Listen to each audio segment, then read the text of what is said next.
स्वराज मराठीमध्ये आपलं स्वागत आहे। सर्वसामान्यांचा आवाज, निर्भीड, बेधडक, स्वराज मराठी।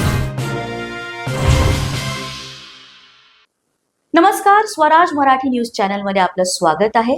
पाहूयात आजच्या टॉप 10 घडामोडी। शरद पवारांच्या राष्ट्रवादीच्या महिला अध्यक्षा रोहिणी खडसेंकडून महिला आयोगाच्या अध्यक्षा रुपाली चाकणकरांच्या राजीनाम्याची मागणी। चाकणकरांच्या राजीनाम्यासाठी फडणवीसांना पत्र। वैष्णवीच्या बाळाची हेळसांड करणारा निलेश चव्हाण पोलिसांच्या चुकांमुळे फरार। वैष्णवीचे काका मोहन कसपटे यांचा आरोप। वैष्णवीच्या आत्महत्येनंतर फरार हगवणीचा वडगाव मावळमधील शिरोळी चांगोलीचे सरपंच बंडू फाटकांच्या फार्म हाऊसवर मुक्काम। साताऱ्याच्या पुसेगावमध्ये अमोल जाधवांच्या शेतात आणि कर्नाटक सीमेवरील हेरिटेज रिसॉर्टवरही आसरा। तपासातून माहिती। राज ठाकरेंसोबत जाण्याबाबत उद्धव ठाकरेंची मनसे आणि दिलसे सकारात्मक भूमिका।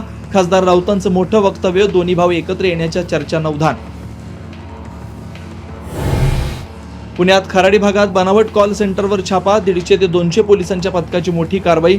बनावट कॉल सेंटरद्वारे अनेकांची फसवणूक झाल्याची शक्यता। पुन्हा एकदा लाडक्या बहिणींसाठी आदिवासी विकास विभागाचा निधी वळवला। शासन निर्णयही जाहीर। आदिवासी विभागाचे 335 कोटी वळवले। केरळात मान्सून दाखल। वेगवान घौडदौड करत 2 दिवसात महाराष्ट्राच्या उंबरठ्यावर येण्याची शक्यता। तमिळनाडू, कर्नाटकचा काही भाग व्यापला। कोकण किनारपट्टीत आज काही भागांमध्ये अतिवृष्टीची शक्यता। सध्या तीव्र कमी दाबाचा पट्टा। रत्नागिरीजवळ आज दुपारनंतर कमी दाबाचा पट्टा उत्तरेकडे सरकणार, तर कमी दाबाच्या पट्ट्यामुळे मुंबईत आजपासून पावसाची शक्यता। जम्मू काश्मीरच्या किश्तवाडमध्ये गेले 2 दिवस दहशतवाद्यांची जोरदार चकमक।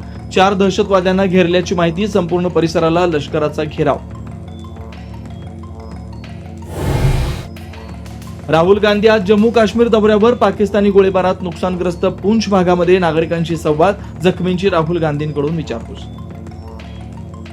आजच स्वराज मराठी न्यूज चॅनलला लाईक करा, शेअर करा आणि सबस्क्राईब करा।